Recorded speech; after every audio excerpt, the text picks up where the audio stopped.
Hey Guy, tonight we'll venture deep into the jungles of Central America, where trees rise higher than the ancient stone towers and darkness swallows every trace of a once great civilization. Once this was the heart of dazzling cities, where stone steps led to blood-stained temple summits and skilled hands carved mysterious symbols into rock.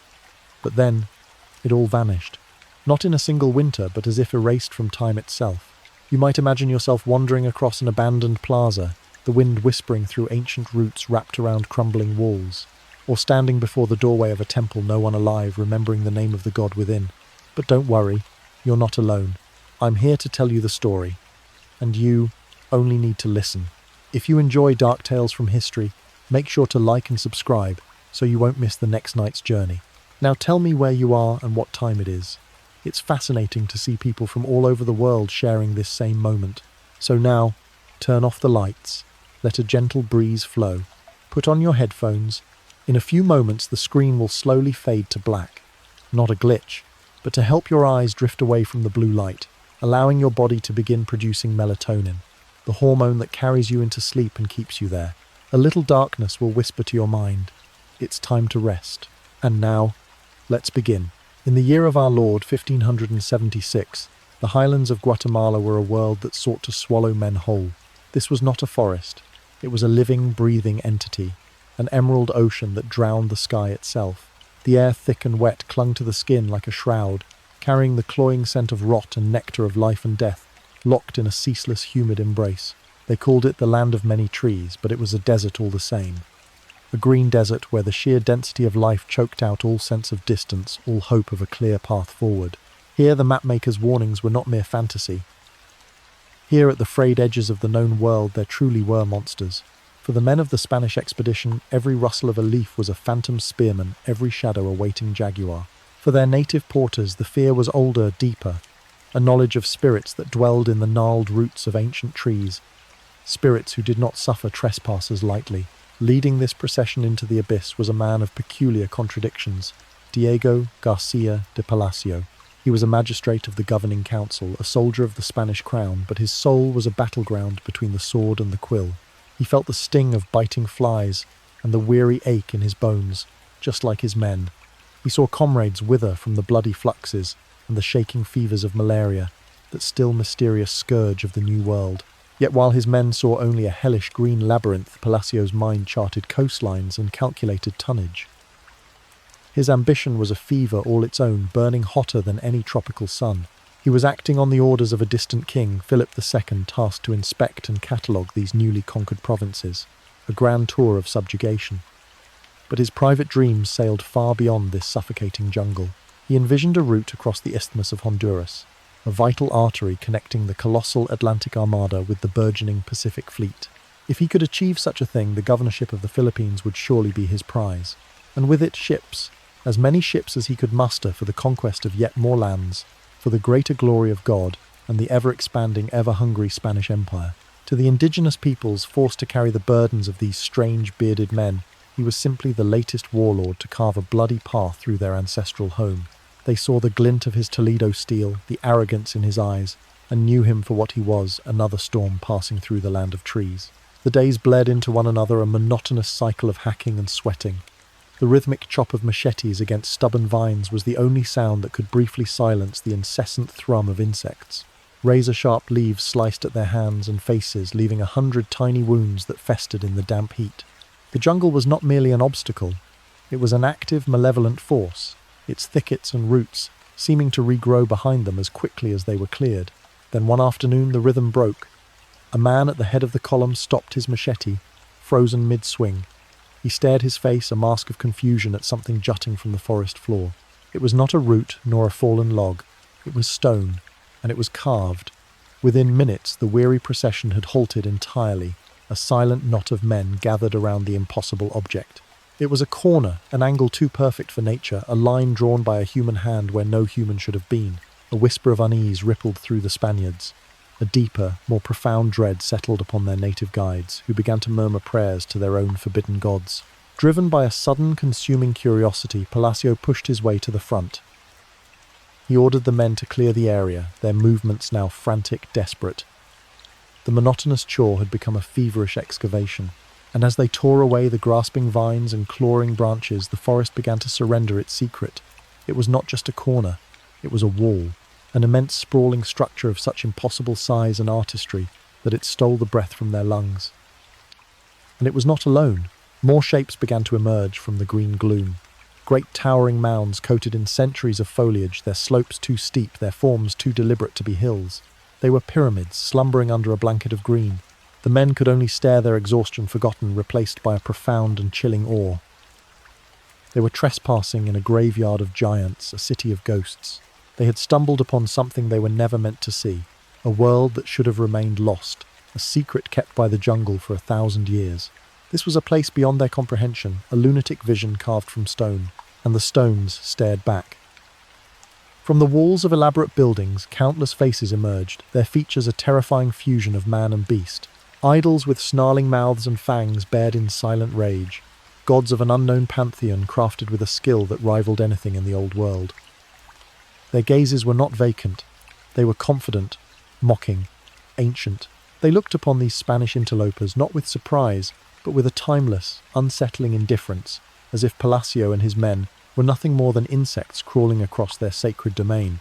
The soldiers' men who had faced Aztec warriors and stared down death in a dozen brutal skirmishes now crossed themselves, their hands trembling. The scale of the place was staggering, a labyrinthine complex that hinted at a power and sophistication to dwarf any of the conquered towns they had seen before.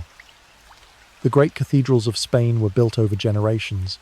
What kind of people, what kind of kings, could raise such a metropolis in the heart of this wilderness? And the more terrifying question, the one that echoed in the sudden tomb-like silence of the plaza, where had they gone? No mere ruin. It was a proclamation, a testament to a fallen empire so mighty its very memory had been erased from the world, leaving only these haunted colossal bones behind.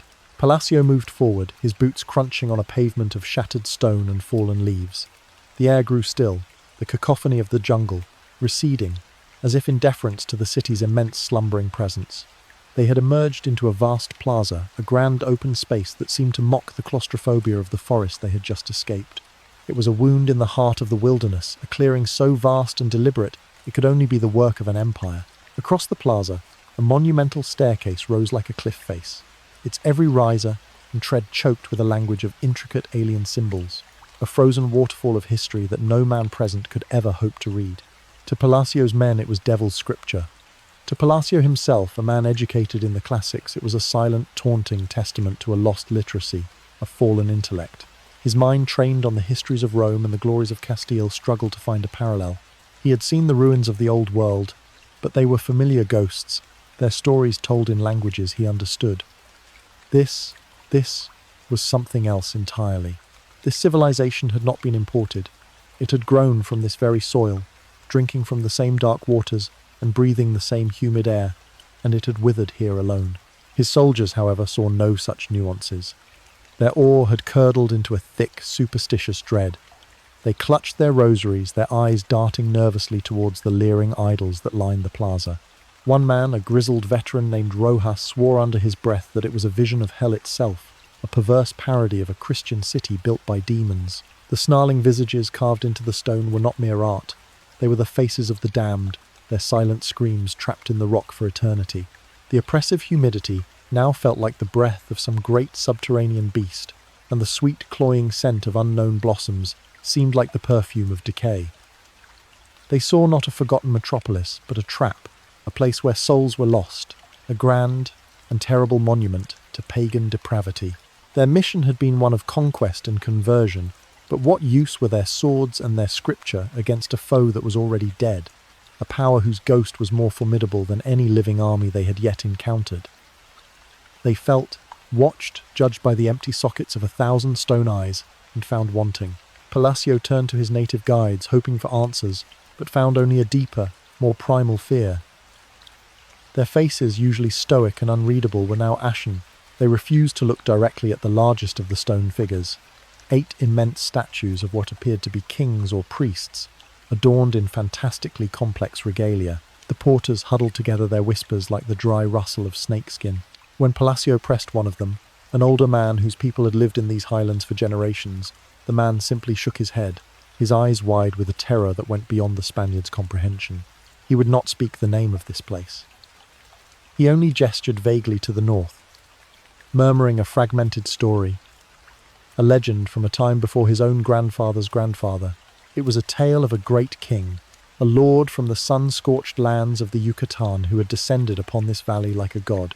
He had raised this city in the blink of an eye, ruled for a time, and then just as mysteriously vanished, returning from whence he came, and leaving his magnificent creation to be devoured by the trees.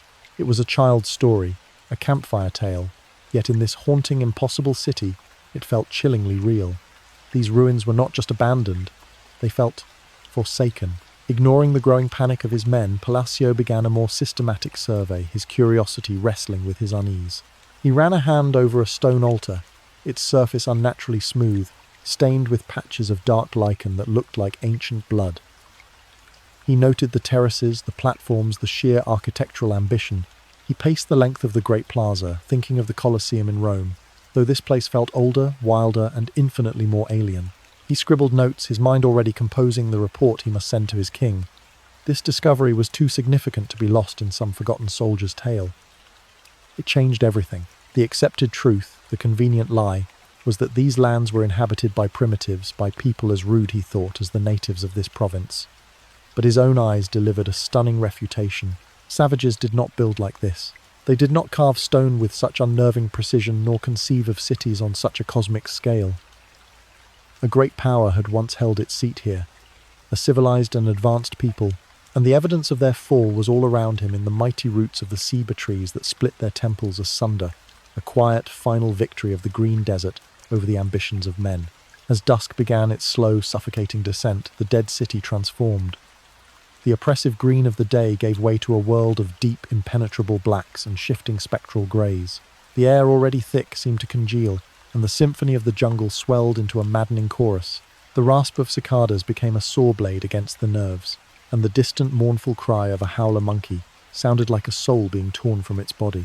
Palacio's men, their bravado long since evaporated, built a fire that was far too large for their needs, a beacon of defiance against the encroaching darkness. They huddled close to its crackling heart, the flickering light casting their shadows long and distorted against the ancient stones. In the dancing firelight, the snarling idols seemed to writhe their stone lips, twisting into silent curses. Every man gripped the hilt of his sword or the wooden beads of his rosary, his gaze fixed on the endless ink-black void that pressed in from all sides, a void that was not empty, but filled with the weight of 1,000 forgotten years. But Diego Garcia de Palacio was not with them. He had found a partially sheltered alcove at the base of the great hieroglyphic stairway, a place where the wind was less insistent. By the sputtering light of a single pitch-pine torch he had laid out his instruments of empire. A worn leather satchel, a block of dried ink, a small ceramic bowl for water, and a precious carefully guarded roll of parchment. This was his true weapon, more powerful than any arquebus. With it he could capture this impossible place, cage it in ink, and dispatch it across the ocean to the court of his king. He began to write, his quill scratching against the page, a tiny, defiant sound in the immense silence of the ruins. His hand moved with a practiced urgency, translating the overwhelming reality of the city into the formal measured prose of a royal report. He dated the dispatch with a flourish, the 8th of March 1576. He knew this would be the most important part of his entire account, the jewel in the crown of his long and arduous journey. He described what he saw, his words attempting to bridge the chasm between two worlds. Here he wrote his quill, pausing as he chose his words with the care of a master strategist. He was formerly the seat of a great power, a great population, civilized and considerably advanced in the arts, as is shown in the various figures and buildings.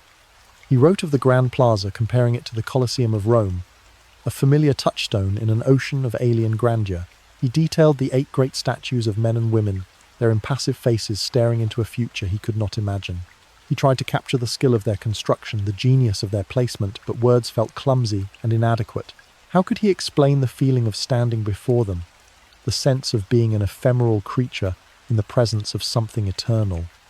He was a conqueror, a servant of the mightiest empire on earth. Yet here in this city of ghosts he felt, profoundly unsettlingly small. A new thought, a heretical one, pricked at his mind. His predecessors had razed cities to the ground, building their new world directly on the bones of the old. But this place felt different. It felt older than the peoples they had conquered, as if it belonged to an entirely different epoch of creation. He was a man of reason, a man of the dawning scientific age, yet the native legend echoed in his mind. A great king from the north, who returned from whence he came. Asterisk. He dismissed it as folklore, the fanciful imaginings of a simple people. And yet the alternative was even more confounding. He stared at the intricate carvings, the endless rows of symbols that were so clearly a form of writing. This could not be the work of the scattered, subjugated tribes he had encountered. The conclusion, though it defied the very premises of the conquest, was inescapable. He dipped his quill again. The city, he wrote, could not possibly have been created by a people as rude as the natives of that province. In that single dismissive sentence he preserved the mystery, while simultaneously failing to grasp its profound truth. He had posed the essential question what had happened here, but the answer was as lost to him as the meaning of the glyphs on the stairs. He sealed the account, the hot wax dripping onto the parchment. He had captured the city, but its soul remained elusive, a whisper on the humid night air, a secret that would continue to sleep undisturbed in the heart of the jungle. The dispatch was sent, a fragile vessel of ink and parchment carrying an impossible story across a hostile ocean. It found its way into the sprawling labyrinthine archives of King Philip's court, another document among thousands, a single voice in a chorus of imperial ambition. Whether the king himself ever laid eyes upon it, whether he ever paused his grand strategizing over the wars in Europe to ponder a lost city in the Guatemalan wilds, is a question history has chosen not to answer.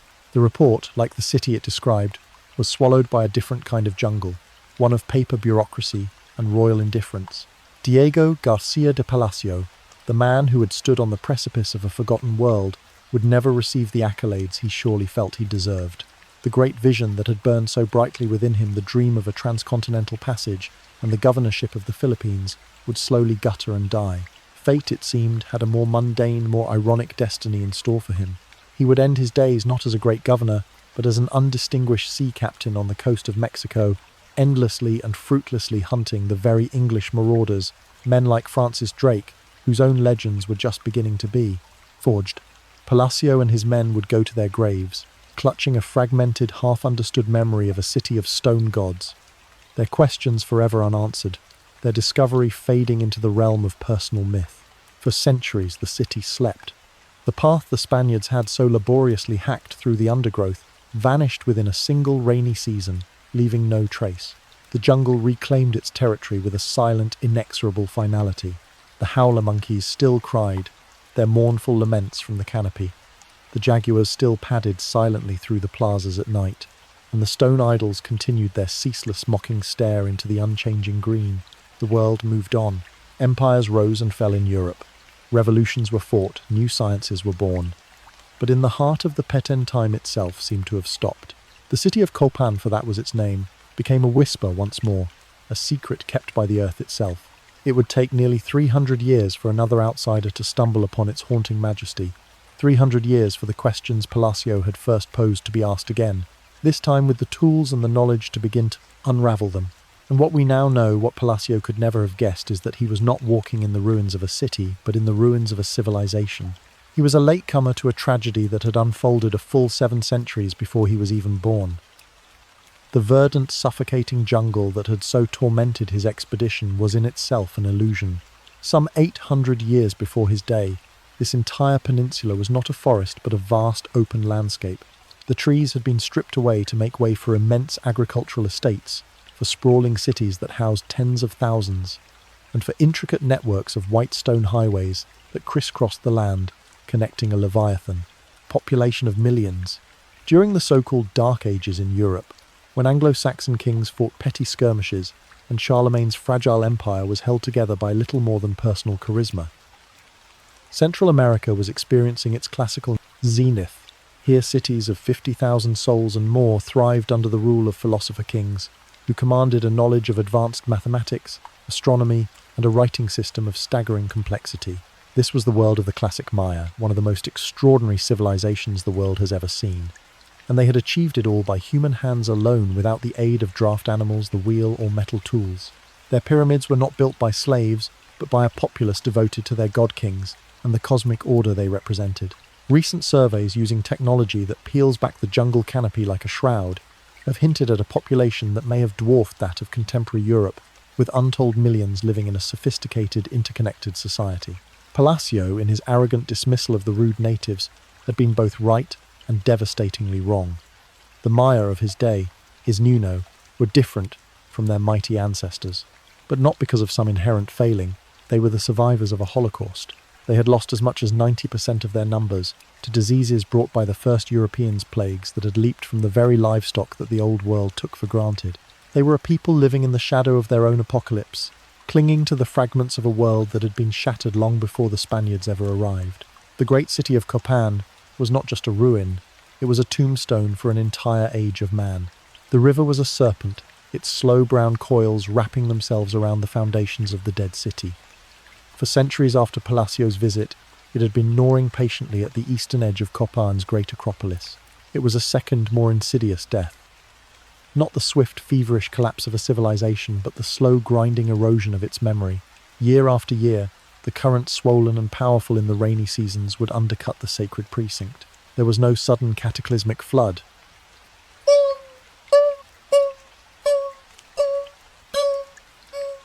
Only the relentless, patient work of water against stone. A carved frieze depicting a pantheon of forgotten gods would tremble, crack, and then surrender its divine faces, tumbling into the murky water to be scoured into smooth, anonymous pebbles. Entire sections of pyramids, monuments to the divine right of long-dead kings, would carve into the current like icebergs of stone, their intricate histories lost forever in the silt. What Palacio had seen, impressive as it was a city in the process of being devoured. Its ghost was being erased. This slow-motion destruction continued unnoticed by the wider world until the 20th century.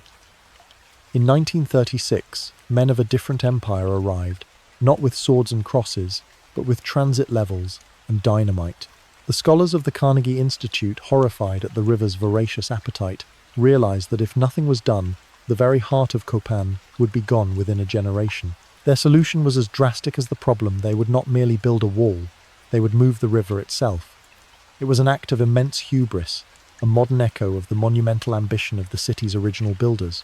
They blasted a new channel through the earth, diverting the serpent, forcing it away from its ancient meal. It was a desperate, brutal act of preservation, a testament to how close we came to losing even the fragments that remained. But the fate of Copan, as tragic as it is not unique. Its story is the story of countless other centers of this vanished world.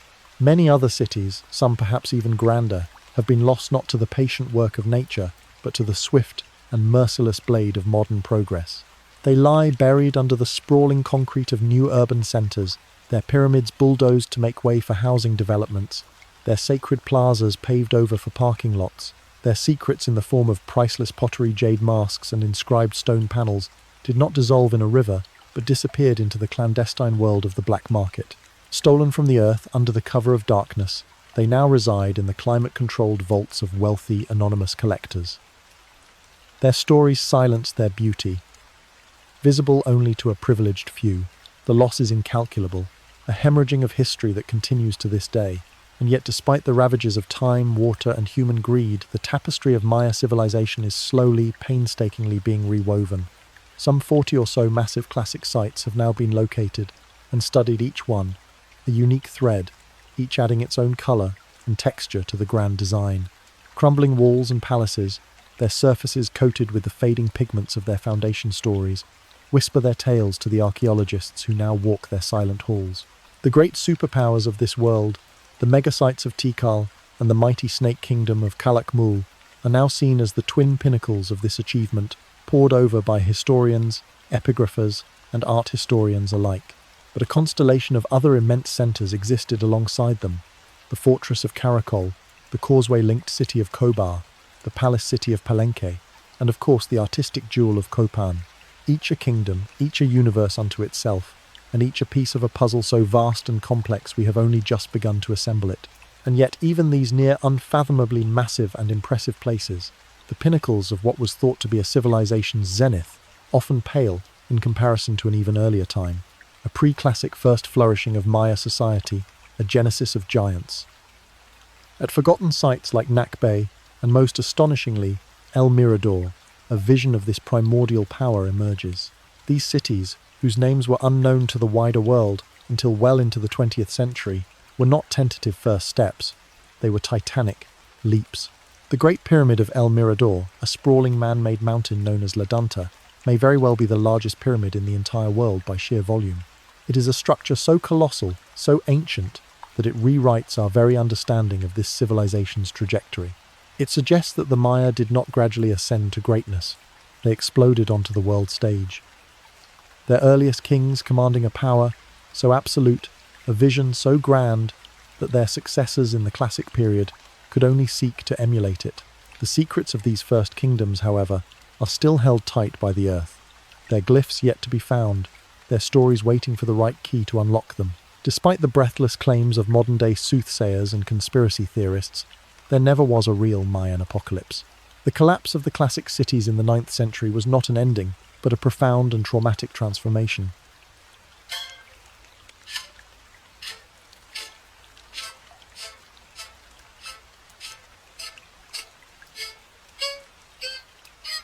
The Maya did not vanish from the face of the earth. They did not ascend to the stars, nor were they swept away by some singular cataclysmic event. They endured.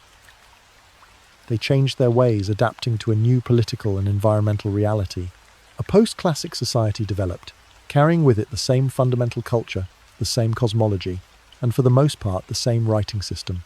Great cities would rise again, particularly in the arid plains of the northern Yucatan, their fortunes rising and falling on the ceaseless tide of time, until the final definitive arrival of the Spaniards brought a true apocalypse of steel and pestilence, and even that was not the end. Today, the descendants of the pyramid builders are all around us. Millions of Maya people still make up the majority of the population in vast swathes of eastern Mexico, Guatemala, Belize, and western Honduras. They are not relics of the past. They are a living, breathing testament to 500 years of resilience. Several million of them still speak one of the 28 Mayan languages as their primary tongue. Their conversations are living link to the voices that once echoed in the courts of Tikal and Palenque. They have maintained, often in secret, often against overwhelming pressure, to assimilate many of the traditions, the rituals, the dances, and the oral histories of their ancestors. Theirs is a story of survival against all imaginable odds, a story that is still very much being told. For centuries, their past was studied by outsiders, their sacred sites excavated by foreigners who saw them as curiosities, their knowledge dismissed as folklore. The great narrative of their civilization was written without them, but the tide is slowly, finally beginning to turn. After a struggle for their very identity, lasting half a millennium, only recently have the Maya themselves been invited to work alongside archaeologists in the great rediscovery of their own people. Their voices, their memories, and their profound connection to the land are now seen not as obstacles to scientific inquiry, but as an indispensable part of it. This is not just a story of ancient kings and queens, of colliding continents and forgotten gods. It is the story of a people reclaiming their own history from the dust, a history that is as vibrant and relevant today as it was 1,000 years ago. The greatest discoveries, the most epic tales may still be out there, waiting to be unlocked not by a stranger's spade, but by a descendant's memory. The year is 1517. Cuba is a tomb dressed as a paradise. 2 decades of Spanish rule have bled the island dry. The gold has been looted, the fields claimed, and the native Taino people, once numbered in the hundreds of thousands, have been reduced to a ghost population consumed by the twin plagues of European disease and relentless backbreaking. Servitude.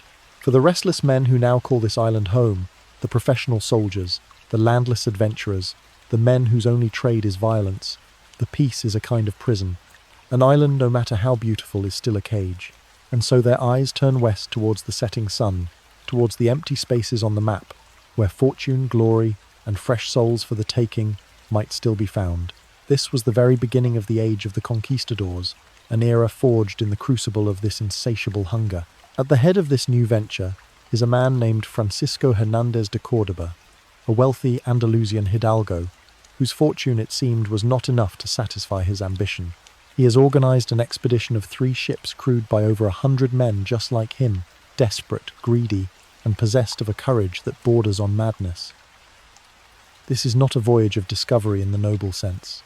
It is a slaving raid, a smash-and-grab enterprise conceived out of necessity.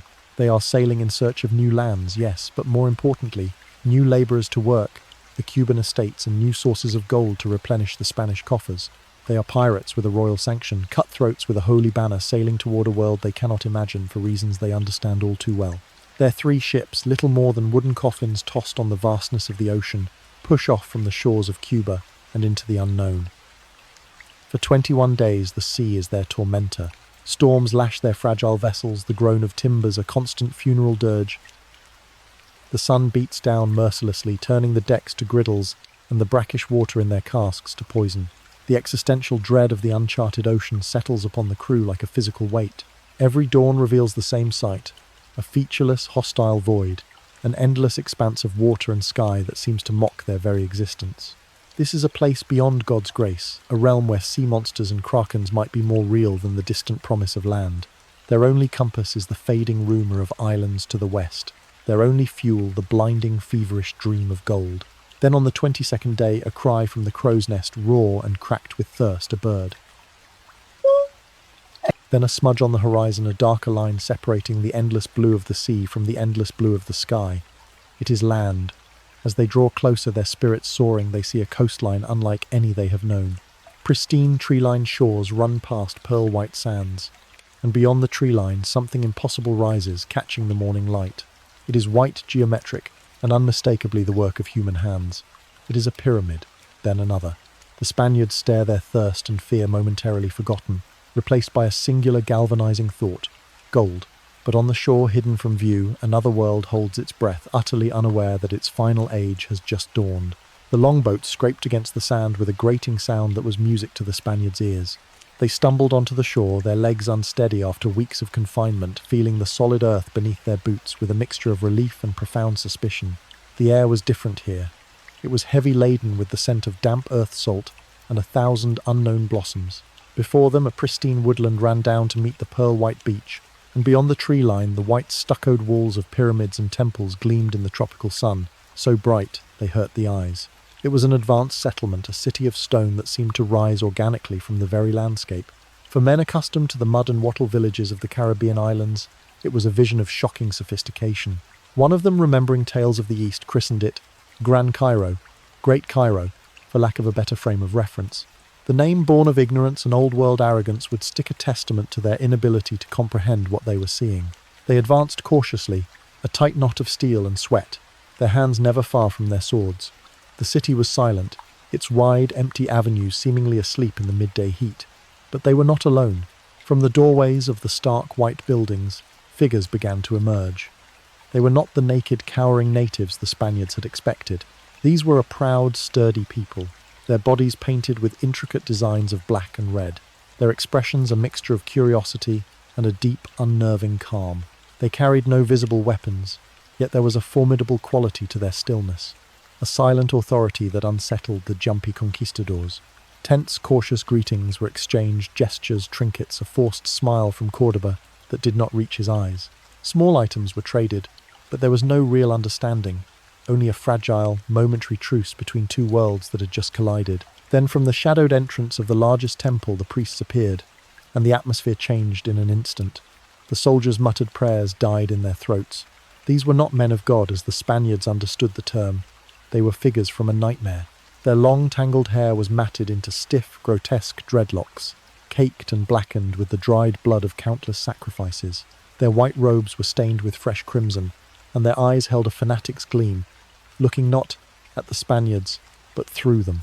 They moved as one surrounding their unwanted guests, their movements slow and ritualistic. One of them held a clay censer from which thick, cloying clouds of copal incense billowed forth, fumigating the air, fumigating the intruders themselves, in a gesture that was clearly not one of welcome but of spiritual purification. They began to chant a low, guttural sound that seemed to vibrate in the very stones beneath their feet. They gestured their blood-stained hands, pointing insistently back towards the sea, then to the sun overhead. The message, though unspoken, was brutally clear. Leave. Leave before this sun sets, or you will become part of this sacred blood-soaked earth. Cordoba and his men felt a cold dread seep into their bones, a fear far more primal than that of any battlefield. This was not a negotiation. It was a divine warning.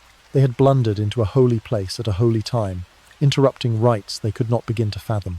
The promise of gold, which had burned so brightly just moments before now, seemed a fool's errand in the face of this terrifying piety. A strategic retreat was the only option. They began to back away slowly, their weapons held ready, their eyes locked on the impassive faces of the warrior-class Maya, who now flanked the priests. But even in their fear, greed was a powerful instinct. As they retreated, a few of the men snatched what they could: a clay idol, a decorated pot, and most importantly, a few small, crudely fashioned ornaments of a pale yellowish metal. It was not the glittering treasure of their dreams, but it was gold. Once back in the relative safety of their longboats, rowing frantically towards the ships, they looked back. The priests stood motionless on the shore, watching them go, their forms silhouetted against their white pyramid like spectres guarding the gateway to a forbidden kingdom. The Spaniards had survived their first encounter, but they had also stolen from a temple. An act of sacrilege had been committed, and the pale gleam of the low-quality gold in their hands was not just a prize, it was a curse, a promise of both the riches and the horrors yet to come. The encounter at Gran Cairo had been a chilling education, but the discovery of gold, no matter how meagre, was a potent antidote to fear. The glint of that metal passed from hand to grimy hand aboard the flagship, reignited the expedition's purpose. The memory of the blood-caked priests and their silent threats was powerful, but the allure of treasure was stronger. Emboldened, Cordoba made the fateful decision not to retreat to Cuba, but to press on. They sailed westward, hugging a coastline that was a continuous, mesmerizing ribbon of deep green jungle and pristine white sand beaches. From the decks they spied other settlements, plumes of smoke rising from distant clearings and the occasional flash of a white stuccoed temple peeking through the canopy. This was not an empty wilderness. It was a populated, organized land. The very air seemed to hum with the presence of a civilization that was ancient, powerful, and now undoubtedly aware of their presence. Days later, near the modern town of Champoton, they found what seemed to be a suitable place to make camp and resupply their dwindling reserves of fresh water. The landing was unopposed. The nearby town seemed quiet, almost deserted. A sense of false security settled over the weary Spaniards. As was their custom, their commander insisted they give thanks for their safe passage. A makeshift altar was erected, and a priest began to say Mass, his Latin phrases, sounding thin and alien in the oppressive humidity, the familiar words, a fragile shield against the vast unknown continent at their backs. They were making themselves at home, claiming this small patch of ground for Christ and for Castile, an act of spiritual and territorial arrogance that would not go unanswered. Perhaps a sentry, his senses dulled by heat and exhaustion, saw the first flicker of movement in the tree line. Perhaps a sudden unnatural silence descended, the chirping of insects ceasing all at once. Or perhaps there was no warning at all. One moment, the men were kneeling in prayer, their heads bowed. The next, the world exploded. With a sound like 1,000 angry hornets' nests being torn open, the trees themselves seemed to erupt. A vast, terrifying army of Maya warriors descended upon them, a wave of ochre-painted bodies and glittering obsidian.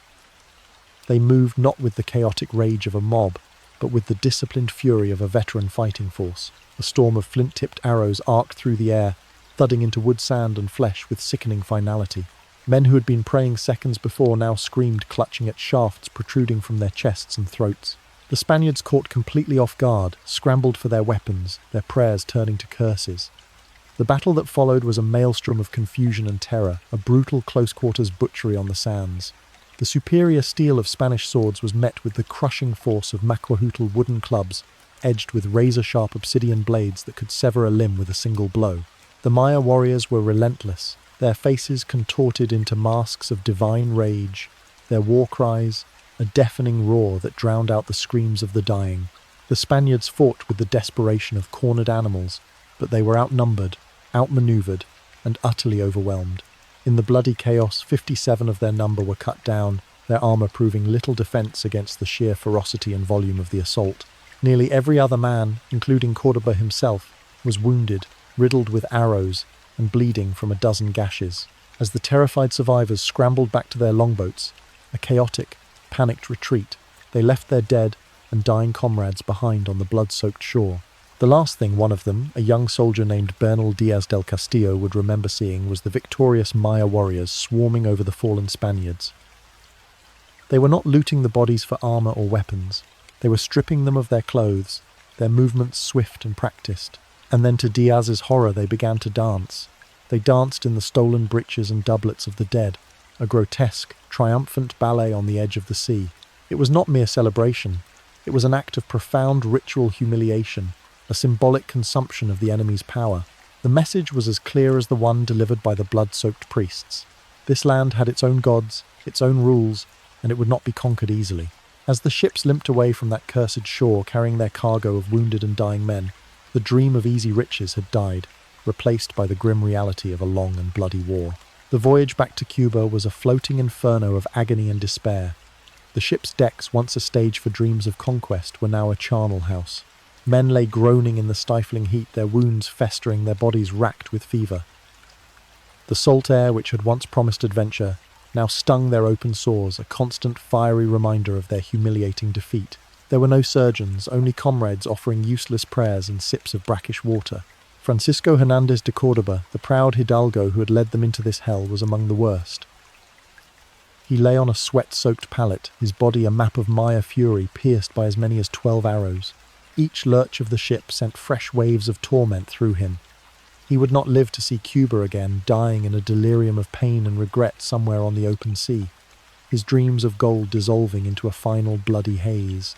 And yet, in the strange and brutal calculus of the conquistadors, the expedition was not a total failure. Far from discouraging further attempts, the story that captivated the taverns and halls of power back in Cuba was not the one of the 57 dead, nor of the horrific battle at Champoton. It was the story of the gold. The few pathetic pieces of metal that had been snatched from the priests at Gran Cairo were passed from hand to hand, their pale gleam magnified by greed and imagination. They were proof that a civilization of immense wealth lay just beyond the western horizon, a prize worth any price in blood. The massacre was seen not as a warning but as a confirmation of the land's value. A people who fought so fiercely must surely have something precious to defend. The tragedy of Cordoba's expedition served only to fuel the fire to whet the appetite for a second, more powerful attempt. Just 1 year later, in 1518, a new, larger and far better equipped expedition set forth. This time there would be no mistakes. The man chosen to lead was Juan de Grijalva, a figure of significant standing, the nephew of the governor of Cuba himself. He was a cautious, methodical man, the antithesis of the reckless Cordoba. His mission was not a mere smash-and-grab raid. It was a formal reconnaissance, an attempt to map the coast, assess the strength of the natives, and most importantly, confirm the rumours of gold. Aboard his ships was a familiar face, the young soldier Bernal Diaz, who had somehow survived the carnage at Champoton, and with the inexplicable resilience of youth, had signed on for another voyage into the heart of darkness. Crucially, Grijalva's expedition had an advantage. Cordoba had lacked interpreters.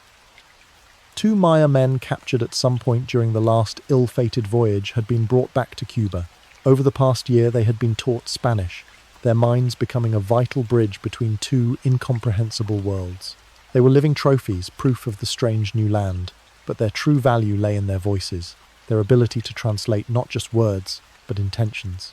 Grijalva's first landfall was not on the hostile mainland, but on the island of Cozumel, a place the interpreters identified as a sacred centre. Here the encounters were tense but peaceful. Grijalva, taking no chances, maintained a powerful armed presence at all times, his caution bordering on paranoia.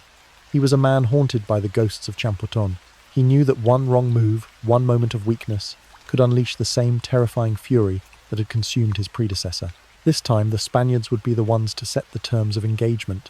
From the sacred island of Cozumel, Grijalva's fleet moved deliberately along the mainland coast, a slow, methodical procession of floating fortresses. The lessons of Champoton had been learned well. This was no longer a naive quest for riches. It was a military operation. At one landing site, the Spaniards disembarked into a landscape that was a perfect microcosm of the Maya world. Thick mats of untamed jungle, abruptly giving way to well-tended fields of milpa, the slash and burn, agriculture that sustained this civilization. The air was thick with the scent of wood smoke and growing corn. It was a land both wild and meticulously ordered, a paradox that continued to confound the Europeans. A series of tense, generally unfriendly interactions followed. In one town, the wary standoff escalated into violence, but this time the Spaniards were prepared. A single, thunderous volley from the ship's cannons, a sound the Maya had never heard, a roar from a god they did not know, was enough to send the warriors scattering back into the forest, their courage no match for this terrifying new magic. For the most part, however, Grijalva refused to be drawn into protracted conflicts. His mission was to explore, not to conquer. He was a cartographer of war, mapping the enemy's strength, noting their defences, and always always looking for the telltale glint of gold. Eventually, inexorably, they arrived at the place that haunted their collective memory, Champoton. The name itself was a curse spoken in hushed tones by the veterans on board. This was more than just a stop for water. It was a pilgrimage of vengeance, a necessary exorcism of the ghosts that had followed them from Cuba. They landed not with the false confidence of Cordoba's men, but with the grim determination of an army marching onto a known battlefield, and just as before, the Maya were waiting. A huge force soon emerged from the tree line, their bodies painted for war, their war cries echoing with the memory of their last great victory. The battle that followed was a horrific grinding affair, fought not on open sand but in a marsh-ridden bogland, a stinking, treacherous morass that seemed determined to swallow both armies. As the men struggled in the knee-deep mud, swarms of locusts and biting flies descended upon them, a biblical plague, adding to the hellishness of the scene. Bernal Diaz, fighting for his life for the second time on this very patch of earth, recalled with a kind of grim absurdity the moment before the battle was joined. A Spanish priest standing on the edge of the bog had solemnly read the Requerimiento. It was a proclamation read in Spanish to a people who could not understand a single word, informing them of the Christian God, the authority of the Pope, and their legal obligation to submit to the rule of the King of Castile. If they refused, the document declared the death, and destruction that would follow would be entirely their own fault. To the Spanish, it was a necessary legal and moral justification for conquest, a washing of their hands before the slaughter. To the Maya, watching their own holy men perform their own rituals of war magic, it must have been the bizarre, incomprehensible incantation of an alien priest. The fighting was brutal, a desperate, muddy struggle for survival. But this time the outcome was different. The superior technology of the Europeans, so useless when they were taken by surprise, now proved decisive. Grijalva had brought a number of small artillery pieces, falconets, which his men had laboriously dragged through the mud. When they fired, their roar tore through the humid air, and the cannonballs ripped bloody lanes through the densely packed ranks of the Maya warriors. It was a slaughter. The Maya, who had never faced such a weapon, finally broke and fled their courage, shattered by a force that was beyond their comprehension. Vengeance had been achieved. The ghosts of Champoton had been appeased with blood. And yet when Grijalva finally headed back to Cuba, his ships laden with information and maps, he had little else to show for his costly expedition. He had proven that the Maya could be defeated, but he had found almost no gold. The Yucatan, it was becoming clear, was a land of stone and blood, but not of treasure. It was an alien landscape, a flat, undulating, prehistoric seafloor of porous limestone, a place with no surface rivers and no precious metals. The gold found by the first expedition, he concluded, must have been traded from elsewhere, and as his ships sailed for home, a new rumour began to circulate among the crew. A whisper carried on the wind from the mainland, a name spoken by their captive interpreters, Colhuacan, Mexico, a mighty empire to the north, a land they said that was truly paved with gold. The rumours of a golden empire to the north spread through Cuba like a fever, infecting every ambitious soul on the island. The disappointing reports from the Yucatan were swiftly forgotten, overshadowed by this new intoxicating vision. The third and final expedition to be launched from Cuba would be an undertaking of a different magnitude altogether, an enterprise not of reconnaissance, but of audacious, world-altering conquest. And at its head was a man whose name would become synonymous with the very concept of the conquistador, a young, charismatic, and ruthlessly ambitious upstart soldier by the name of Hernán Cortés. He was a master of manipulation, a brilliant strategist, and a man possessed of an unshakable belief in his own destiny. Once again, the ever-present Bernal Diaz signed on his fate, now inextricably linked with the violent birth of this new world. Their initial destination was the Yucatan, but it was merely a staging ground. Cortés's eyes were fixed on a far greater prize. Following the whispers of gold, he would eventually lead his small army north into the heart of the Valley of Mexico. There, aided by the terrible invisible ally of European pestilence, and crucially, by forging a massive alliance with the resentful, subjugated native peoples, who chafed under Aztec rule, he would achieve the unthinkable. In just a single bloody year, the entire Aztec Empire, a civilization of millions, would be brought to its knees, its magnificent capital of Tenochtitlan reduced to rubble. It was a conquest so swift, so audacious, that it would forever change the political and social landscape of the Americas, a pivotal moment in the history of the world. And yet, even with this monumental victory at their backs, when the Spaniards finally returned their attention to the land of the Maya in 1526, they found a very different challenge awaiting them. The conquest of the Yucatan would not be a swift, decisive affair. The man who now led the charge was Francisco de Montejo, a veteran of Grijalva's expedition, sailing with the official permission of King Charles V. But the royal sanction meant little in the dense forests and scattered fiercely independent city-states of the Maya. There was no single centralized empire to decapitate, no all-powerful emperor whose capture would cause the entire structure to crumble. Instead, the Maya were a fractured, resilient people, a constellation of competing kingdoms, each one needing to be subdued individually. Progress would be agonizingly slow. Any semblance of a true conquest would not be achieved for decades, and real subjugation would take centuries if it was ever completed at all. It was a quagmire, a long, brutal, and complicated series of back-and-forth conflicts that would bleed the Spaniards of men, resources, and morale. Of the three major civilizations of the New World, the Aztec, the Inca, and the Maya, the conquistadors who found themselves in the land of the Maya were by far the least fortunate, and thus the least well-known to history. They were not the celebrated conquerors of golden empires, but forgotten warlords, mired in an endless, unglamorous guerrilla war. They often operated as independent strongmen, their loyalties shifting, sometimes vying with each other as much as they did with the natives. Francisco de Montejo and his bastard son, also named Francisco, and known as El Mozo. The younger are the most famous of these figures, their names still remembered in the colonial capital of Mérida, which they would eventually found, but others like the notoriously vicious Pedro de Alvarado, known simply as Alvarado the Cruel, carved their own bloody path down from the highlands of Mexico into Guatemala, murdering and rampaging as they went their armies. Swelled with Nahuatl-speaking allies, many of them press-ganged into service from the ruins of the Aztec Empire they had just helped to destroy. The conquest of the Maya was not a singular event.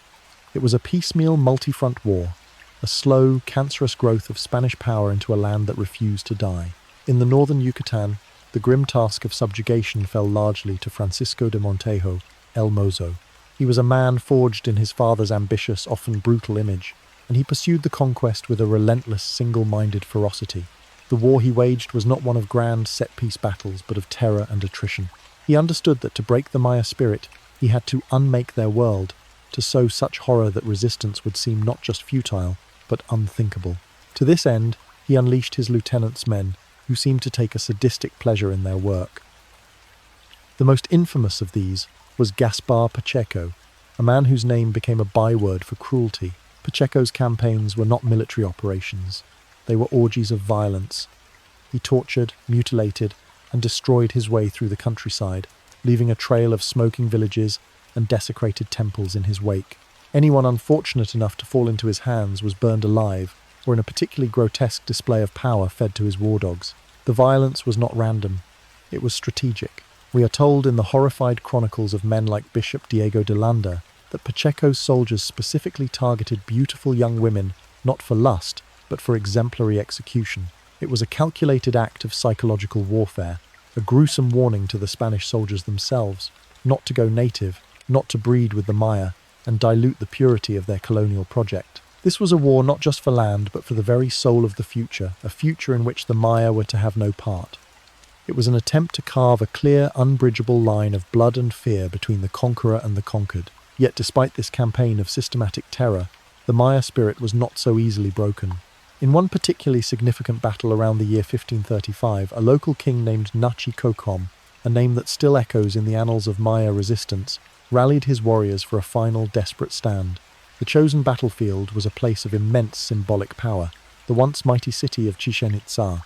By this time, the great metropolis, with its towering pyramid of Kukulkan and its vast, silent ball court, was largely in ruins its golden age, having passed some 600 years earlier, but it remained a sacred place of pilgrimage, a touchstone to the glorious past, a place where the ghosts of mighty ancestors still walked.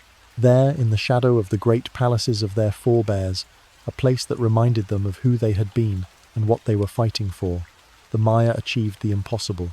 Fired by a righteous fury, fighting on their own sacred ground, they inflicted a crushing and humiliating defeat upon the Spaniards. The details of the battle are lost to history, but the outcome was undeniable. The invaders, so confident in their steel, their horses and their god, were broken and scattered. The survivors fled in a series of hasty, panicked retreats and evacuations. So complete was the Maya victory that, in the months following the battle, we are told that the only Spaniards left on the entire Yucatan Peninsula were 4 Franciscan friars. protected not by swords but by the mystique of their strange new faith. For a brief, glorious moment, the land was free again. The old gods, it seemed, had not abandoned them after all. The victory at Chichen Itza was a powerful testament to the resilience of a people who, even in the face of unimaginable brutality, refused to be erased. The victory at Chichen Itza was a brilliant, defiant flame, but it could not burn forever. The Spanish, like a relentless tide, would always return. Of course, the soldiers came back. By 1540, their numbers replenished, their resolve hardened by humiliation. They mounted a new offensive, this time targeting one of the foremost political centers in the northern Yucatan, the city of To. This was not a sacred ruin like Chichen Itza, but a living, breathing capital, a major hub of Maya power. What the Spaniards thought of the place as they laid siege to it remains tragically unclear. The chaos of conquest is a poor archivist, and the conquerors themselves, men of action rather than letters, left little record of their impressions. But a clue to their mindset lies in what they would later call it. The great pyramids and sprawling stone palaces of To, bleached white under the Yucatecan sun, must have reminded them of the ancient Roman cities of their homeland, in Extremadura, grand imperial ruins, half buried in the Spanish countryside. And so To was renamed Merida. The renaming was not merely a convenience, it was an act of cultural annihilation. It was a declaration that the history of this place had ended, and a new one was beginning. The conquest of Merida was not just military but architectural. Its great temples and pyramids, which had for centuries been the sacred heart of the city, the focal point of its spiritual and civic life, were systematically dismantled. The carved stones still bearing the images of feathered serpents and jaguar gods were prized from their ancient beds, but they were not discarded. In an act of ultimate symbolic dominance, they were used as the foundation blocks and building materials for a new Spanish city. The very stones that had once echoed with Maya prayers were now used to construct a grand cathedral, its towers rising in defiant triumph over the raised plaza. The old gods were literally buried beneath the new one. Today, Merida is still the regional capital, the largest city in the area.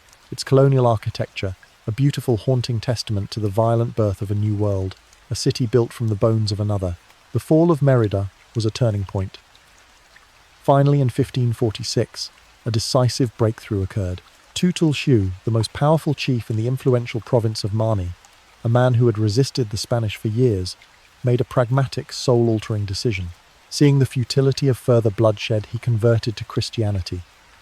His baptism was a political earthquake. The princes of the western Yucatan, long allied with or intimidated by the power of money, soon followed suit, their surrender a cascade of falling dominoes. With the west pacified, only the eastern provinces remained defiant. Their subjugation would take much longer, and the region would remain a hotbed of rebellion for centuries to come, a constant simmering reminder of the unconquerable Maya spirit. But for Francisco de Montejo and his son, El Mozo, the architects of this brutal decades-long conquest, there would be no triumphant retirement. By the time the dust had settled, they had already been outmaneuvered by political rivals back in the viper's nest of colonial administration. They were men of war, not of politics, and their very success had made them enemies. They ended their lives little richer than when they had begun, their fortunes never made their hands stained with the blood of 1,000 battles. Looking back on the carnage, the years of struggle, the fields of dead on both sides, they might have wondered what it had all been for. The Maya, on the other hand, had suffered on a scale that defies imagination. It was not just the military campaigns, the massacres, the slavery, and the indiscriminate violence.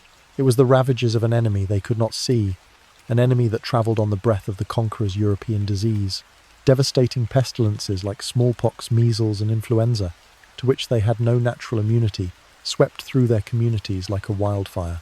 A biological holocaust that had been gestating for 10,000 years in the crowded, animal-filled farms and cities of the Old World. That the Maya could even put up a fight at all, that they could win victories like the one at Chichen Itza, while in the throes of a demographic collapse of apocalyptic proportions, is nothing short of incredible. One cannot help but wonder what would have happened had the Spaniards arrived not in this post-apocalyptic landscape, but in the time of their mighty ancestors, at the height of the classic Maya world. But such is fate. By the time the two worlds met, one was already a ghost. The year is 1839. The Spanish Empire, once a global colossus, is now a crumbling edifice, its authority in the New World shattered. The lands of the Maya are no longer a Spanish colony, but a chaotic patchwork of fledgling republics, embroiled in a complicated, and seemingly endless series of civil wars. Into this maelstrom of political instability and casual violence steps an American named John Lloyd Stevens. His official title is that of a diplomat sent on a nebulous mission by the US president. But this is merely a cover, a convenient passport into a region that was notoriously hostile to outsiders. His predecessors in the role had all died on the job, victims of bandits' disease or simple tragic misfortune. The journey itself is a constant battle, held up by suspicious, heavily armed men at every provincial border, hindered by roads that are little more than rivers of mud, and above all, tormented by the ever-present threat of malaria, that as yet undiscovered scourge that still stalked the Central American forests, its feverish grip a death sentence for the unacclimated. But Stevens possesses an altogether different agenda, an all-consuming passion that drives him onward through hardship and toil, a fire that burns brighter than any political ambition. He is not here to forge treaties or observe political factions. He is a hunter of ruins, a chaser of ghosts. He is in search of the lost cities of the Maya, and on this perilous journey Stevens is not alone. Travelling by his side is his steadfast companion, a British artist and architect named Frederick Catherwood. The two men are a perfect pairing, a formidable team of proto-National Geographic journalist and photographer. They are seasoned travellers, veterans of the Grand Tour, having spent the previous decade exploring the great sites of the classical Mediterranean, Jerusalem, Egypt, Athens, Rome.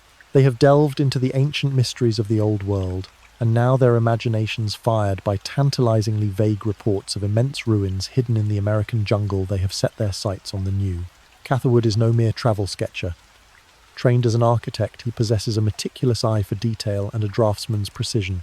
He had won fame for his immense panoramic drawings of Jerusalem and Thebes, developing an uncanny skill for accurately depicting complex scenes long before the age of photography. Stevens, for his part, is a gifted writer. His letters to friends from his travels in the East, filled with vivid descriptions and insightful observations, had evolved into best-selling travel books, granting him the wealth and independence to fund this Central American adventure. The diplomatic role from the US government is simply the key that unlocks the door, providing him with the authority and the means to travel where few outsiders would dare to go. Over a series of grueling journeys, these two men would thoroughly explore the lands of the Maya, recording in lyrical prose and breathtakingly detailed illustrations the skeletal remains of a once bustling urban society. In total, they would visit more than 44 sites, many of which had never before been seen by Western eyes. Their locations passed down only in the fragmented memories of the local Maya. Their journeys would be chronicled in two books that would electrify the American and European public: CD Incidents of Travel in Central America, Chiapas and Yucatan, and its two-volume sequel, Incidents of Travel in Yucatan. Catherwood's illustrations, created with the aid of a camera lucida, a clever optical device that allowed him to trace a projected image with incredible accuracy, were a revelation. They demonstrated to a skeptical world for the very first time the true beauty, complexity, and staggering sophistication of Maya art and architecture. These were not the crude huts of savages. They were the ruins of a civilization that could stand proudly alongside those of Egypt and Greece. When Stevens and Catherwood finally arrived at the city of Copan in 1839, the site that had so bewildered Diego Garcia de Palacio nearly 3 centuries earlier, the experience was a profound, almost religious revelation. To say that they were amazed would be a complete and utter understatement. Pushing through the same dense, suffocating jungle, they laid eyes on a Mayan city for the very first time. Even in its overgrown and dilapidated state, its pyramids shrouded in vines, its plazas carpeted in a thick layer of humus, it surpassed their wildest expectations. This was fundamentally different from the ruins of the Old World. The stones here seemed to exude a different kind of magic, a wilder, more primal energy. Catherwood, his architect's mind, reeling immediately, set to work, his pencil flying across the page, as he fought to capture the intricate alien beauty of the carved stelae before the fading light and the swarming insects drove him to madness. Their journey continued, a grueling odyssey through a landscape of breathtaking beauty and startling poverty. They documented ruins at Quiriguá, with its gigantic, intricately carved monuments, and then pushed on into the Yucatan. But it would be at the city of Uxmal, a sprawling metropolis famous for its incredibly ornate and surreal architectural style, known as Puuc, that their most radical ideas would be set in stone. Uxmal was a fever dream of a city. Its palaces were vast horizontal structures, their facades covered in a dizzying mosaic of geometric patterns and grotesque long-nosed masks of the rain god Chak. Here in the shadow of the so-called Pyramid of the Magician, a structure with impossibly steep, rounded sides that seemed to defy the laws of physics, Stevens and Catherwood came to a revolutionary conclusion. In those days, the prevailing notion in the lecture halls of Europe and the parlours of America was that the civilizations of the New World could not possibly have indigenous origins. The great minds of the age, unable to conceive that the savage natives could be responsible for such grandeur, concocted a dizzying array of diffusionist theories. The ruins, they argued, must be the work of Egyptians or the lost tribes of Israel, or shipwrecked Phoenicians or Romans, or even colonists from the lost continent of Atlantis. This was the intellectual straitjacket of the time, a comfortable Eurocentric explanation that kept the world in its proper hierarchical order. Even the very first Spaniards to assess the artifacts seized from the Yucatan coast had concluded that they must have been brought to the New World by Jewish colonists fleeing the Roman destruction of Jerusalem. But Stevens and Catherwood, having the rare and privileged experience of having studied the ruins of both the Old World and the New with their own eyes, saw the truth. The evidence was simply insurmountable. Standing amidst the bizarre, utterly unique splendour of Uxmal, they realised that there was no trace of Egypt here, no hint of Rome, no echo of Jerusalem. The art, the architecture, the entire cosmological vision was profoundly, inalienably American. Those mighty forest-born edifices were not the result of people crossing the immense gulf from the Old World, a feat which Europeans themselves had only recently achieved. They were the creation of Native Americans, a product of a genius that had flowered in complete and total isolation. This was a view that was not just unpopular, it was heretical. It challenged the deepest held assumptions of racial and cultural superiority.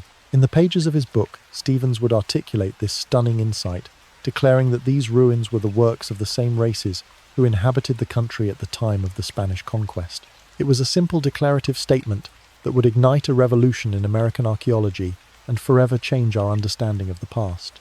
The journey to Copan had been guided in part by a scanty, almost mythical report written years earlier by an Irish-born adventurer named Juan Galindo, who had served as an official in the chaotic post-colonial government. But Stevens and Catherwood had another major, even more tantalizing destination in mind. It was a city whose name had been whispered in European circles for several decades. A place of legendary status spoken of in the same breath as Troy or Babylon. It lay on the other edge of the impenetrable forest at the heart of the classic Maya world, a place whose original name was lost to time, but which was now known by its Spanish moniker, Palenque. Their initial interest in Palenque had likely been stirred up, as it had for so many others, by the 1838 publication of a book by an eccentric and fantastically unreliable Frenchman named Jean-Frédéric de Waldeck. Waldeck's book, the first widely circulated modern publication on the ruins, was a bestseller, a wild, imaginative romp through Maya civilization that was long on sensationalism and short on facts. It was Waldeck who had firmly planted the popular idea that the Maya were descended from the 10 lost tribes of Israel, and his book was filled with lavish but wildly inaccurate illustrations designed to prove his point. His drawings, while artistically impressive, often resembled the art of the Old World more than the New. He depicted Maya nobles in what looked suspiciously like Roman togas, and in a fit of imaginative fancy, even added phantom elephants into the intricate glyphs, a nod to the then popular theory of an ancient Asian origin for the Maya. Waldeck himself was a character as fantastical as his theories.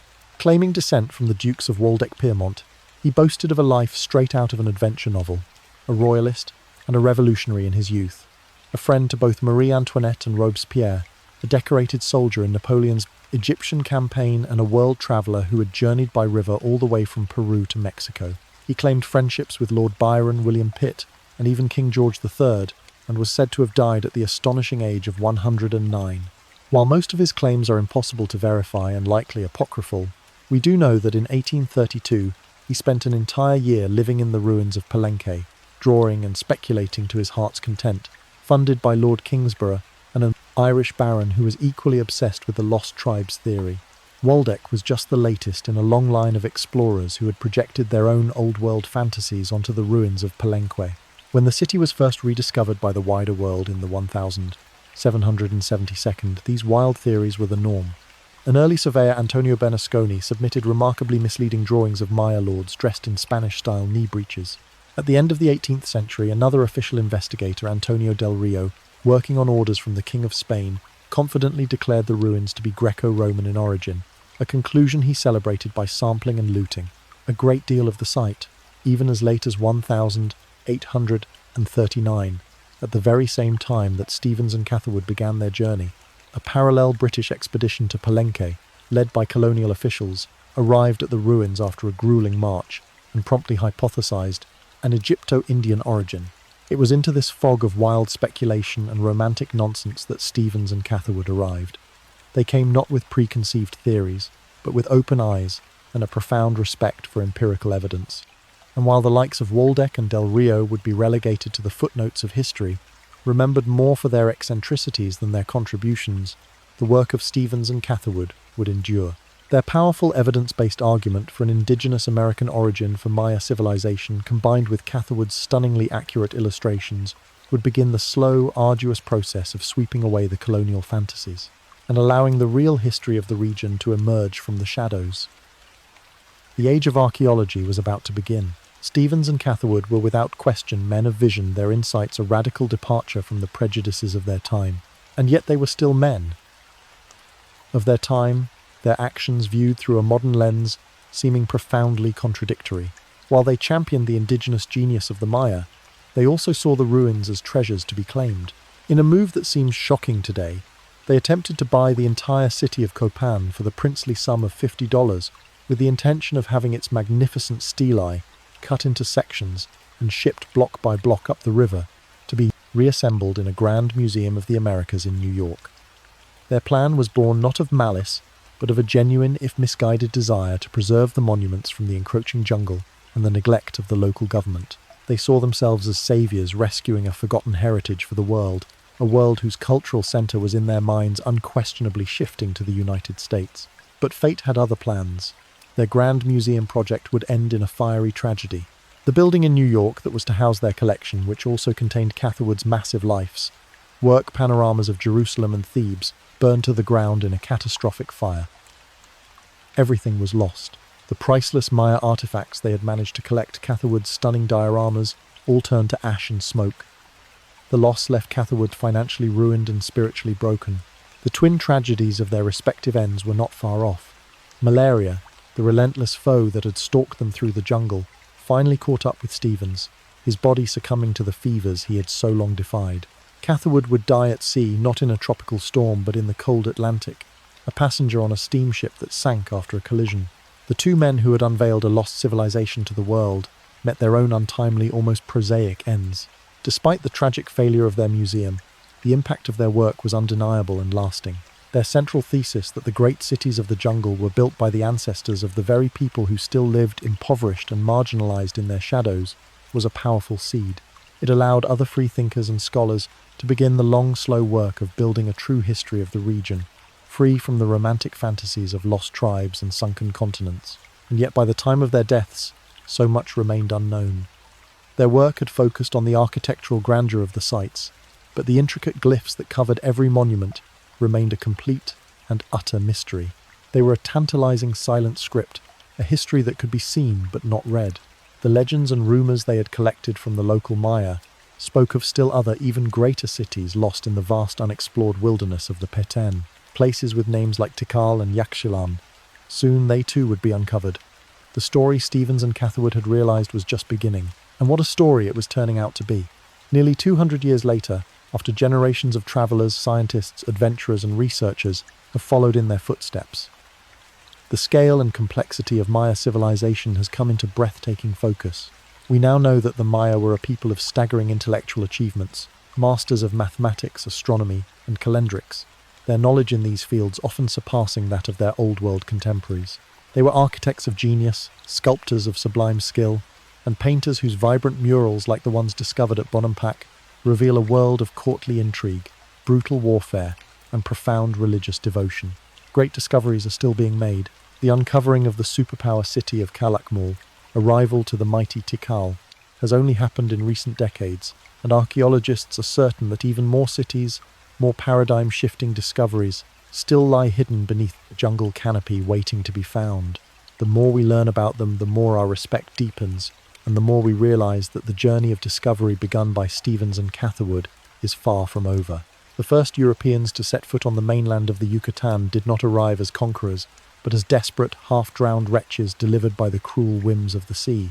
In the year 1511, a swift caravel, a state-of-the-art vessel for its time, was making its way from the recently conquered coast of Panama back to the Spanish stronghold of Hispaniola. At its helm was Captain Juan de Valdivia, and in its hold was a small fortune in gold, 10,000 crowns destined for the royal coffers, and a formal complaint to be levelled against a rival conquistador. This was a routine administrative voyage, a thread in the growing web of the Spanish Caribbean. But the Caribbean Sea is a fickle master. As the ship navigated the uncharted shallows south of Jamaica, the unthinkable happened. With a terrifying groan of splintering timbers, the caravel struck a hidden reef. The hull was ripped open, and the sea patient and merciless began to claim its prize. In the chaos that followed as the ship broke apart and sank, taking its treasure and the lives of most of its crew to the depths, just 18 souls managed to scramble into the ship's single overcrowded lifeboat.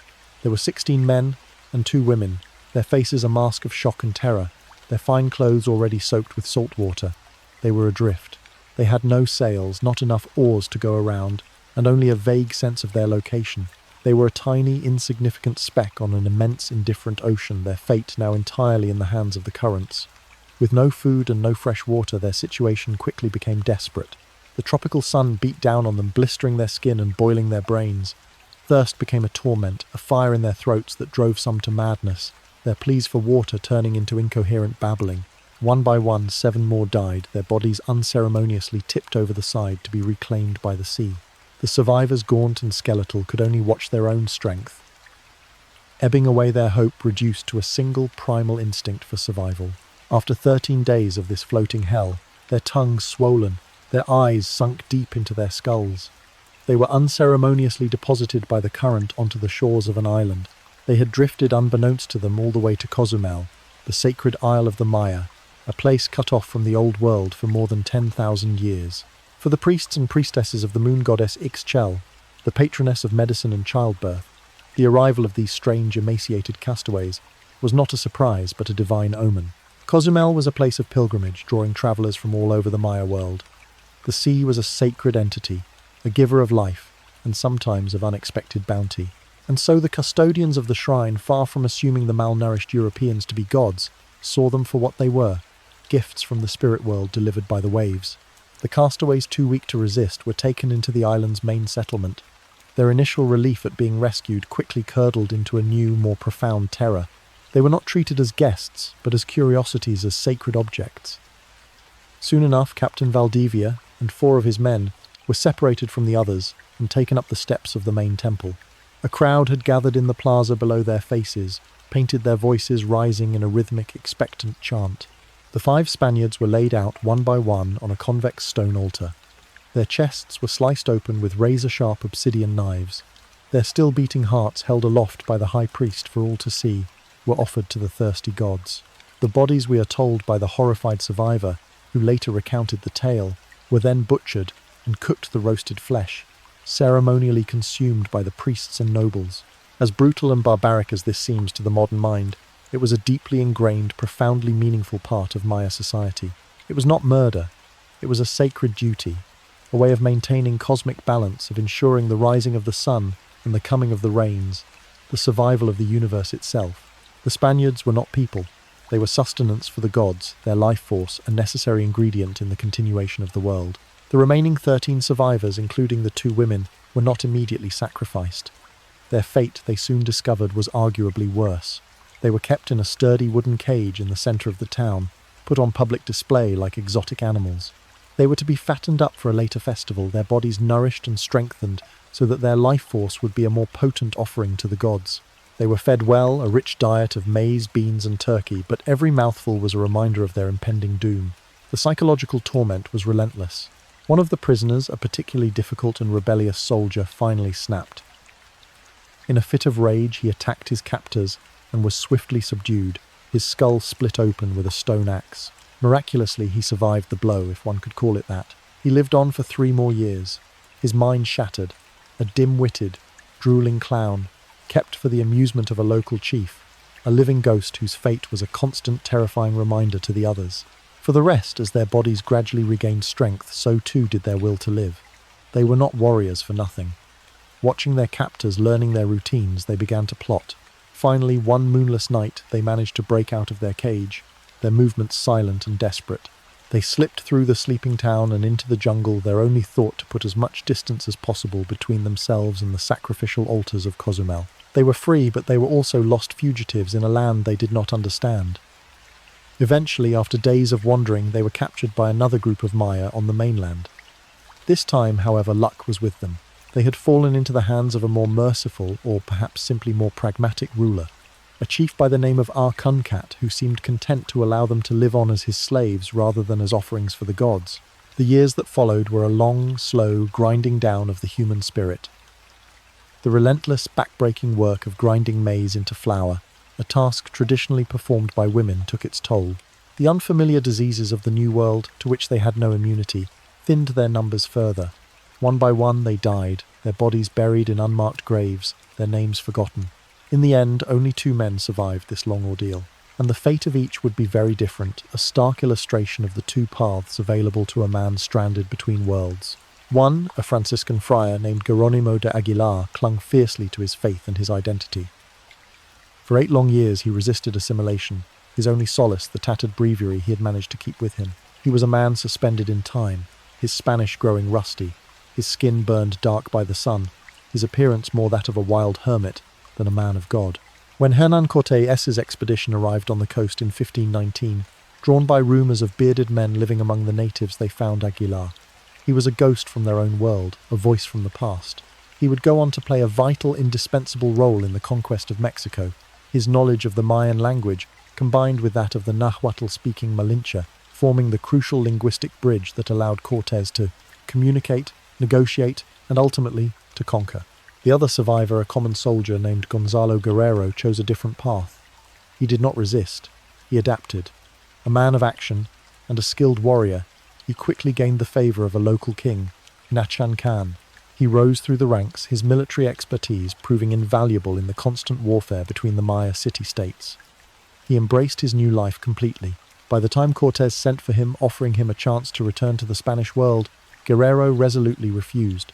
He had a Maya wife, a noblewoman, and 3 mestizo children, the first of a new race. His face was tattooed, his ears and nose pierced in the manner of a Maya lord. He had, for all intents and purposes, become one of them. More than that, he seems to have become a fierce defender of his adopted people. He is credited with orchestrating the early effective resistance against the Spanish incursions in the late 1522, using his knowledge of Spanish tactics to devastating effect. His story ends in 1536. His broken body, covered in the tattoos of a Maya warlord, said to have been found, amidst a pile of his native allies, struck down, while leading a massive fleet of 50 war canoes against a Spanish settlement in Honduras. He had died not as a Spaniard, but as a Maya, fighting against the very men with whom he had once shared a ship. By the middle of the 16th century, a mere single generation had passed since the first violent collisions between the Old World and the New. But for the Maya, it was an eternity. Old traditions, however, die hard. The people of the Yucatan, cut off from the rest of the world for millennia, existed in a different metaphysical reality. Their days did not begin with the rising of the sun, but with its setting. The darkness was not an absence of light, but a presence in itself. The time when the veil between worlds grew thin, when spirits and demons walked the earth. Theirs was a society in profound, intimate conversation with the wild world around them, a world they saw not as a collection of resources, but as a living, breathing entity filled with sacred power, or *Q*. And sometimes that world, beautiful yet far from peaceful, a world of sudden droughts and devastating hurricanes, demanded reciprocity. It demanded sacrifice. The idea that a single man's death on a cross 2,000 years ago, in a land they had never heard of, could appease their thirsty, ever-present gods, was a concept so alien, so abstract, it was almost meaningless. From the 1542 onwards, as the Spanish military grip tightened and Franciscan friars fanned out across the peninsula, a campaign of mass conversion began. The results were not what the friars had hoped for. The Maya did not simply abandon their old faith and embrace the new one. Instead, a strange and fascinating merging of the 2 worlds occurred. A process of syncretism, born of both resilience and pragmatism, took hold. Idiosyncrasies that would have been branded as rank heresy in Spain were often tolerated by the priests in the Yucatan as a necessary, if uncomfortable, means to an end. It was better to have a flawed Christian than a stubborn pagan. As a result, elements of the old faith were grafted onto the new, creating a unique hybrid spirituality. In many areas, for example, alongside the Father, the Son, and the Holy Ghost, the cross itself was worshipped as a fourth, separate and distinctly Mayan deity, a powerful symbol of the world tree at the center of the cosmos. This volatile fusion of beliefs could, and often did, lead to explosive consequences. As early as the first half of the 16th century, a Maya priest named Chilamanbal was captured and burned at the stake by the Spanish authorities. His crime: he had proclaimed himself to be the Son of God, a new Messiah for a new age. And in the year 1560, a single generation after the conquest, even stranger and more disturbing events began to unfold. Prophecies drawn from the ancient cyclical calendar of the Maya began to spread through the land like a contagion. They spoke of the imminent return of a great catastrophic storm, a hurricane that had ravaged the Yucatan in the 15th century. For the still largely unchristianized masses born into a world where the divine and the supernatural could be directly bargained with, the solution was obvious. The Christian God, it seemed, was not powerful enough on his own. The old gods, the rain god Chak and the feathered serpent Kukulkan, needed to be appeased. In the church of the town of Sotuta, a place where the Christian cross now stood on the rubble of a Maya pyramid, the old ways returned with a terrifying vengeance. 2 young boys were sacrificed in the ancient manner, their chests sliced open, their hearts torn out, and offered up on the very altar consecrated to Jesus Christ. 2 more met the same fate, their lives given apparently for the benefit of the mortally sick cacique, or chief of the community, a man named Juan Cocom, who had been baptized and given a Christian name. The men responsible for the act were said to have recited a chilling hybrid prayer. Lord, powerful God, these hearts we offer you. We sacrifice to you these boys in order that you may give life to our governor. The lines had been irrevocably blurred. The sacrifice was for both the Christian God and the old gods, a desperate syncretic appeal to every power, new and old, that might hear their prayers. The tragedy of the conquest was not just the destruction of one faith, but the monstrous birth of another. The syncretic horrors did not end with hearts on the Christian altar. The very symbols of the new faith were reinterpreted and absorbed into the ancient sacrificial worldview of the Maya. The crucifixion, a story of ultimate sacrifice intended to end all others, was instead seen as a powerful new template for it. In sacred cenotes, the natural limestone sinkholes that the Maya believed were portals to the underworld, Xibalba, a new and terrible form of ritual began. Victims, often young boys and girls, were crucified. In some cases, they were nailed to crosses while still alive and then hurled into the dark, echoing waters of the well. In others, they were killed first and then thrown in their bodies, a gruesome offering to both the Christian god and the water gods who dwelt in the depths. Lorenzo Cocom, the brother of the dying chief, became a notable leader of this partial, desperate return to the old ways. He is said to have personally sacrificed 3 young boys by throwing them still living into the great well of sacrifice at the ruined city of Chichen Itza, the most sacred cenote in all the Yucatan. Once again, the prayers spoken over the victims revealed the profound and terrifying fusion of the 2 faiths. You see the figure of Jesus Christ, and we offer to our gods the hearts of these we have sacrificed. Let these girls die, crucified, as did Jesus Christ. It is not difficult in retrospect to see how the core tenets of Christianity became so entwined with the religion of the Maya. The idea of a blood sacrifice of a God who offers his own son was not alien to them. It was deeply familiar. The blood of a powerful being was the most potent offering one could make. And for many early Christian converts around the world, the concept of martyrdom, of a good death, in the service of one's faith, was the ultimate spiritual achievement. Emulating the suffering of Christ was a guaranteed path to paradise. If suffering like Jesus was an achievement, then why not help others achieve it for the good of the community? And if such an act could also satiate the older, more immediate gods of rain and maize, then all the better. The Maya, in their desperation, were simply hedging their bets, trying not to offend any of the powerful and often wrathful deities who governed their precarious existence. There even seems to have been a preference for holding these sacrifices during the Christian Holy Week, a time when the theme of sacrifice was already at the forefront of the new religious calendar. The citizens of Sotuta and the surrounding areas no doubt believed that what they were doing was a necessary pious act for the survival and prosperity of their people. They were trying to navigate a new, terrifying spiritual landscape using the tools and beliefs they had always known. But for the Spanish, this was not syncretism. It was apostasy. It was a slide back into the darkest paganism, a direct insult to their god and a threat to their entire colonial project. Retribution would be swift, merciless, and it would culminate in one of the greatest cultural tragedies of the entire conquest. Enter Diego de Landa, a man who embodies the profound and disturbing contradictions of the Spanish colonial enterprise. He was one of the earliest Franciscan friars to arrive in the Yucatan, stepping ashore in 1549 at the age of just 25. He was a man possessed of a burning, zealous faith. He took it upon himself to save the souls of every Maya he came into contact with, walking the entirety of the peninsula on foot to preach to the most remote and hostile villages. He was utterly fearless, a true soldier of Christ.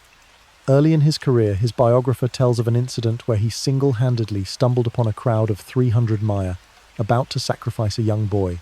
Enraged, Landa waded into the crowd, interrupting the ceremony, destroying their idols and preaching the gospel with a fury that we are told stunned the would-be sacrificers into submission.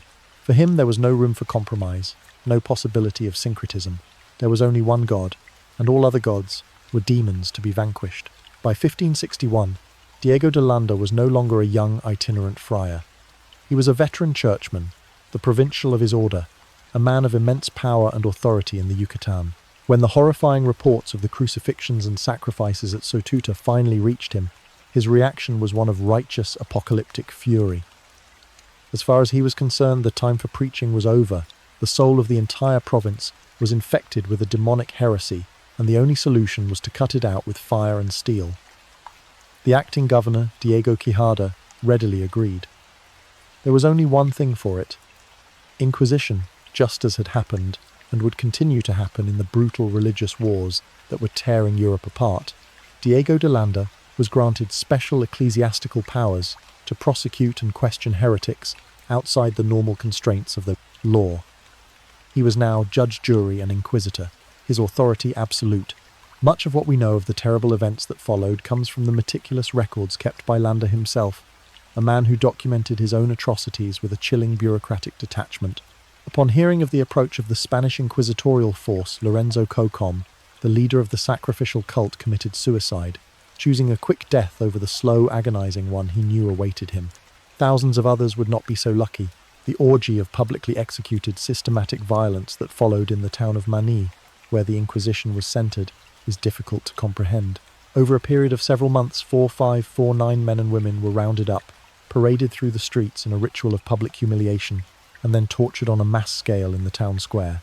A total of 6,330 were fined, their meagre possessions confiscated by the church. Every lash, every confession, every fine was meticulously recorded for posterity.